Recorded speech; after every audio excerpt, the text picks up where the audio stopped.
Good evening and welcome back to our YouTube channel, Fulfill the Game of Life. Now, as you can see behind me, it is a cold and rainy day here in Portugal, and we're down to our last day here in the mill in Esposende, Portugal, overlooking the coast. It's been a fantastic visit.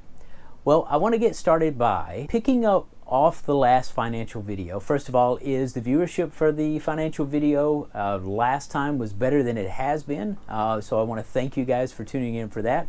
Now that you know what the inflation calculation really is and how it works, and you know that the real inflation rate must be somewhere between 7% and 10%, today I'm going to tell you the primary cause of inflation. It's fascinating. The other main point of the video, which I hope really stuck with people, is how to easily, in your mind, do the math for what type of inflation rate was necessary for prices to double in 10 years, because you're going to be surprised how well that lays into the cause for inflation as well. So just as a quick review, about 7% inflation causes a double in prices every 10 years. If you didn't watch that video, I encourage you to just pull it open. I know it's a fair amount of time, but trust me, the investment in understanding how it works is going to pay dividends, because in a couple of videos, we're going to take this subject to investing and how you use this knowledge to your benefit to make sure that you can retire early as well. So I'd like to start this video with a quote by Henry Ford. "It is well that the people of the nation do not understand our banking and monetary system, for if they did, I believe that there would be a revolution beginning tomorrow morning." As a little personal aside note on this, I would say I became aware of how this works about 3 years ago. And there was one quote that I heard, and once I began to study, it meant probably the most of any quote, maybe even in my lifetime. And here it is by John Maynard Keynes from his book, The Economic Consequences of the Peace.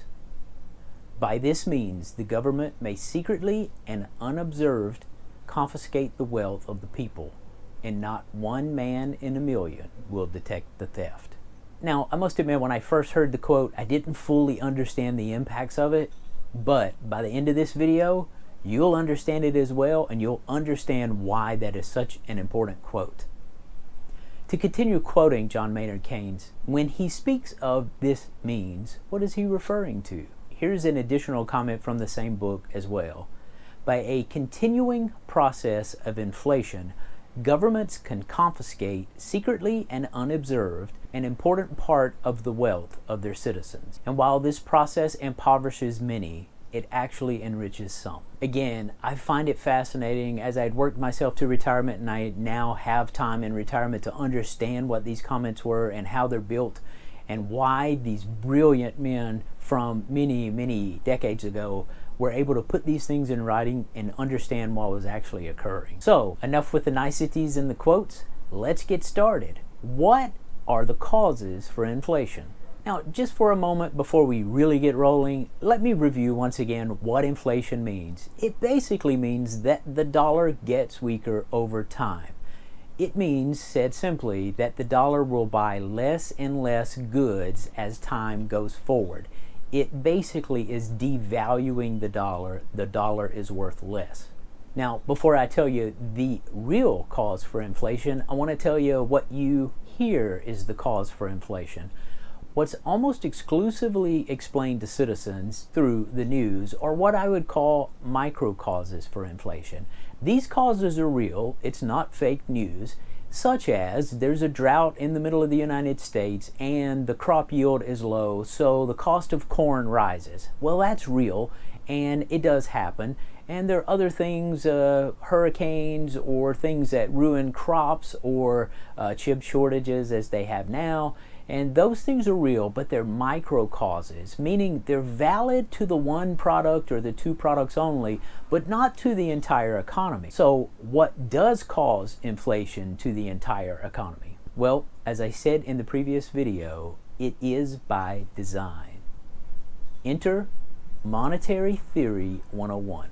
Primary cause for inflation at an economic countrywide level is money creation. You do often hear in radio and television and mass media how money printing is affecting the economy. Well, that is the real answer, but understanding it clearly is going to take us a few moments here. You can't understand how something works if you don't take just a moment to understand the history. And the history of money creation aligns with the history of central banking. Central banking is one bank has the authority given to it by the country in which it resides to control the creation and the use of money. The ability to create money and control the monetary system may be the single most powerful force on all of the planet. It is so powerful that Mayer Amschel Rothschild, from the infamous Rothschild family, once stated, "Let me issue and control a nation's money, and I care not who writes the laws." Now, I will say that the history of the central banking system and the Rothschilds themselves is videos upon videos and well beyond the scope of this video. However, if you're interested and you have the time, because you retire early by watching these videos and making good decisions, you should spend some time. It's fascinating. However, we're not so concerned about their history. We're concerned with the creation of the Federal Reserve. Now, the Federal Reserve is the central banking system of the United States of America. It was created in 1913 with the passing of the 16th Amendment, and it established not only the Federal Reserve, in the same year the IRS was created and the federal tax system as we know it. Is it a coincidence that in 1913 the Federal Reserve, the IRS, and the federal tax system as we know it are all created in the same year? Probably not, and you're about to see why. Since its establishment, the Federal Reserve has managed the money in the United States and the overall economy with the overall goal of stable economic growth. The two main tools used by the Federal Reserve is setting the national interest rate, in which banks borrow from the Federal Reserve, and then people like you and I borrow from the banks. But the second is the creation and control of the supply of money around the United States of America. But before we walk a detailed example of how this works, there's one more historical event that absolutely changed the future of the American economy and the American people forever. In 1971, the United States of America left the gold standard. We must protect the position of the American dollar as a pillar of monetary stability around the world. I have directed Secretary Connally to suspend temporarily the convertibility of the dollar into gold or other reserve assets. Now, for a moment, let's understand what the gold standard was.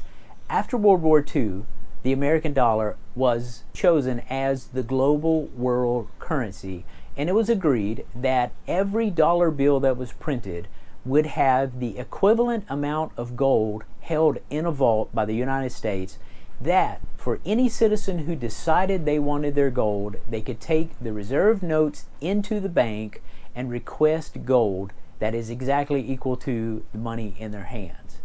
Now, once again, a history all into itself is how the United States eventually had to leave the gold standard, but it could be summarized as the United States continued to spend more money than they collected in taxes, and other countries began to be suspicious in the later 60s, actually asking for their gold in return, exposing to the world that the United States actually did not have the gold reserves required to refund these countries the amount of gold that they held in currency. Now, interesting little thing is he uses the word temporary. You know, it's only been 50 years. Surely it was just a temporary departure from the gold standard.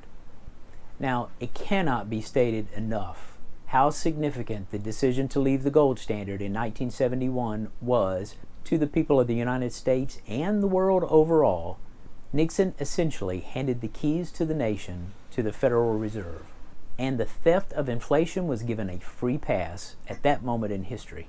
So, we arrive at an attempt to explain how the monetary system of the United States and practically all of the world who has their own central banks works. But the challenge here once again lies in Einstein's quote that if you can't explain it simply, you don't really understand it.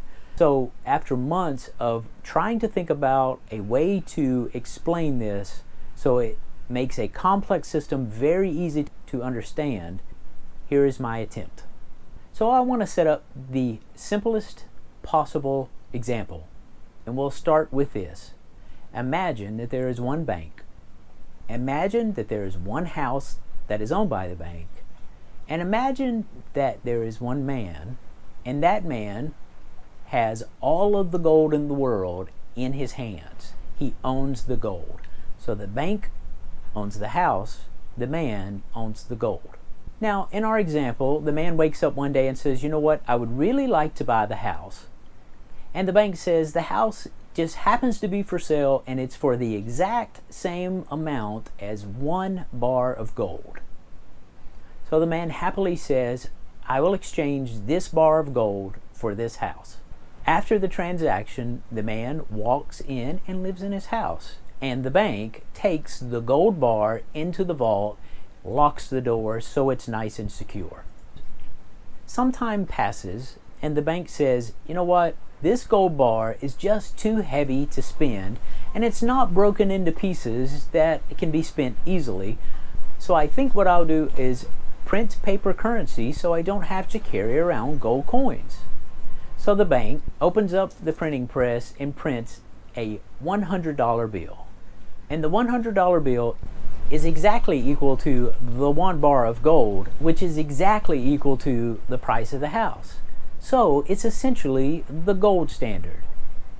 However, one fine day, the president of the bank says, hey, why don't we consider printing more than $100? And sets out to create a second $100 bill. So at the end of that day, the bank now has 2 $100 bills, 1 bar of gold, and the man still owns his house. As time passes once again, the owner of the house finally says, you know what, it's time to move, I want to leave the area, so I'd like to sell my house. So he puts a for sale sign out in the front yard of his house, and the bank sees it and says, you know what, we would love to own that house again. The bank approaches the man to buy his house again and offers him how much money? Now, the man can respond in 2 different ways. One would be to be uninformed of how money works by saying, I gave you gold that was worth $100 and you gave me the house. So it seems fair that I would sell the house to you for $100 in return. Now, at this moment, if this man is not aware that the bank has printed $200, he has essentially sold his house for $100 or half the gold. Now, let's face it, that scenario doesn't really happen because there are a lot of sophisticated investors who actually understand what happens. However, the general public is very rarely, if ever, informed that it works this way. What the sophisticated investor who owns the house says is, hey, I know I bought this for an entire bar of gold, and I know you printed $100 that was equal to that bar of gold, but I am also aware that you printed another $100 bill. So, for my house to be equal to that bar of gold, it now must be equal to all $200 that you printed. So the house that the man owns, his asset, has moved from a value of $100 to a value of $200 because the bank has printed twice as much money as they have gold. So by printing the extra $100, the value of the dollar declined by half, and the value of his home doubled. So this is a hopefully very clear example that how money printing actually creates a devalued dollar. The more money that is printed, the less valuable the dollar is, and the less valuable the dollar is exactly the definition of inflation. So money printing is exactly the cause of inflation. Because this won't actually just apply to the house itself, but it will apply to everything in the economy. So the apple that used to be bought at the market for $1 now costs $2 because the value of the currency is half of the value it was before the second $100 was printed. So that explains how inflation works and how money printing creates it. And money printing is probably not the best word. Money creation is a better definition because it's not necessary to physically print dollars to get them into the economy. Most things today happen electronically and are just digits typed into a computer. So, do you doubt that that is the explanation? And do you doubt that money is literally created out of nothing by our banking systems? Well, here's a quote from the former director of the Bank of England. And he once said, "The modern banking system manufactures money out of nothing. The process is perhaps the most astounding piece of sleight of hand that was ever invented." Or, founder of the Bank of England in 1694 once stated, "The bank hath benefit of interest of all monies which it creates out of nothing." Though I don't want to spend a lot of time talking about this topic as well, it is important to understand that in my example, obviously the bank doesn't usually buy the house back. What actually happens is another buyer says, "I'd like to buy that house." But they also have to get a loan. So where do they go? The bank. So the bank, who's printed the extra $100, easily loans the $100 to the second party to go buy the home, which is essentially a creation of money once again. This concept is called fractional reserve banking. The bank hath benefit of interest on all monies which it creates out of nothing. So there you have it, and now you can actually see how money is created. And you can actually see that inflation is a direct result from creating money. But we need to do just a little more work to drive this home to provide the proof other than words. So how can we prove that printing money ties to inflation? Well, the good news is at least the legislation forces the reporting by the Federal Reserve of how much money is in existence. Since it controls it, it also has to measure it. So we're going to go straight to the Fed's webpage. We're going to look at their chart for the monetary base, which is one of the three measures they use to estimate how much money is actually in circulation in the United States. But you're going to be shocked by how well this ties to inflation. So we're going to go back once again to our original video where we talked about an inflation rate of 7% equals a doubling in prices every 10 years. So the question would be, if we think that printing money equals inflation almost exactly and is the primary cause for the nation's inflation, what should we expect to see when we look at the overall money supply in the United States? Well, if inflation doubles every 10 years, we would expect the money supply to double every 10 years. And if they both double every 10 years, the basic math of the gold example, double printing the gold and devaluing the currency at exactly the rate of printing extra money, will have proven definitively that the monetary base, the amount of money that's flowing through the United States economy, ties directly to inflation. Now, as you can see here from the Fed of St. Louis, one of the actual websites of the different branches of the Federal Reserve, in 1970, right about the time the United States left the gold standard, the monetary base for the entire United States of America was $76.4 billion. And we fast forward exactly one decade, and the monetary base has moved to $156 billion, which is almost precisely a doubling in the total monetary base of the United States. So you think, okay, that may be coincidence.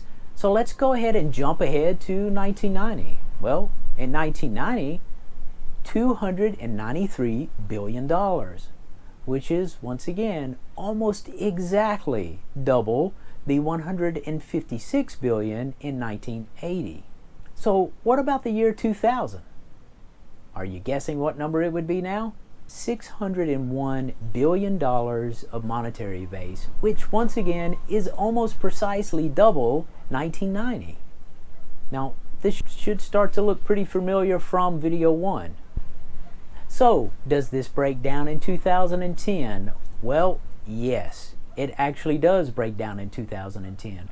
What we would have expected to see in 2010 was about $1.2 trillion of monetary base. But what we actually saw was a lot worse. $1.9 trillion, almost $2 trillion of monetary base.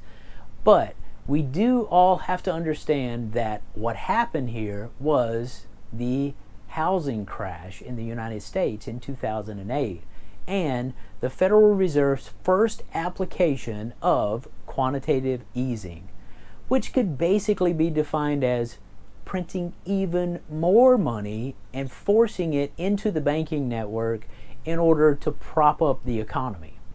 Now, fast forwarding on into 2020, you might hope that the Federal Reserve said, look, we're aware that we had to overprint our quantitative easing. Maybe we will underprint the money supply in this decade in which to control inflation. So, what did we actually see at the monetary base in 2020? Well, along came COVID, and now we're at $3.4 trillion in 2020. So, now we're in a new phase in which the Federal Reserve once again has to step in to, quote, save the economy. And how did they go about doing that? Well, they took off printing even more money. This started at the pandemic when so many people lost their jobs and employment and business declined, and it should have occurred to the average citizen, how in the world did the stock market continue to rise and remain stable although people didn't have a job and a huge decline in demand all the way across the country? Well, money printing.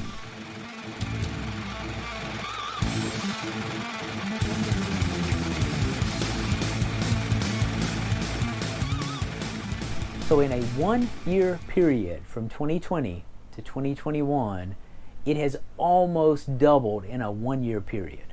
Why do you think the Federal Reserve did that? Well, as we mentioned, it propped up the stock market.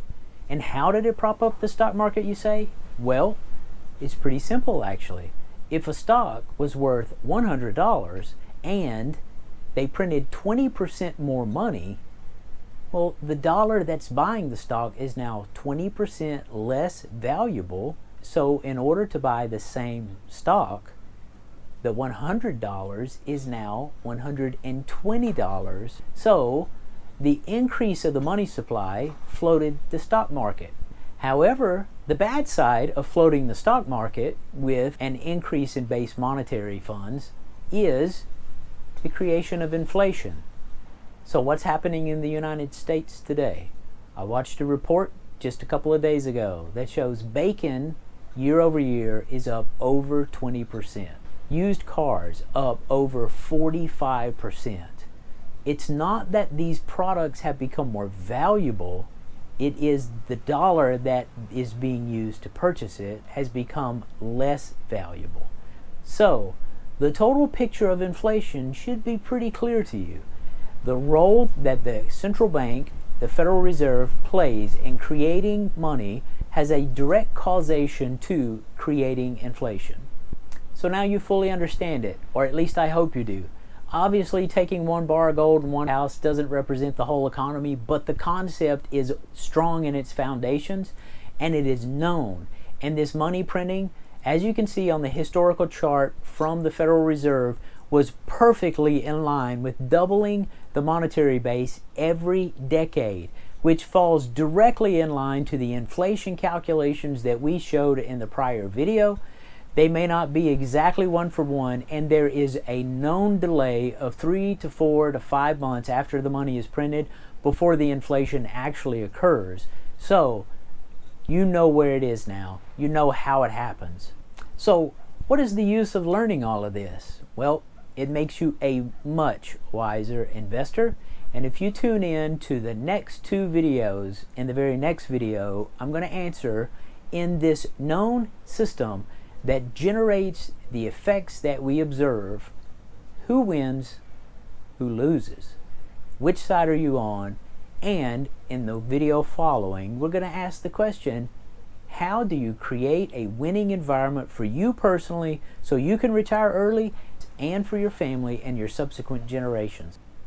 I promise you, you don't want to miss it. This will leave the conceptual side and go to the practical side in just a couple of more videos, and I'll actually start sharing how I personally invest in order to take these inflationary calculations into account to create a secure retirement. So you're not going to want to miss it. So if this video helps you understand how the world works, I feel like I've achieved my goal.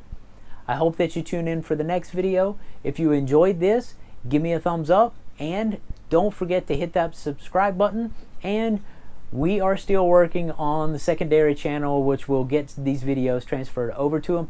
Thanks for tuning in, and I hope you enjoyed it.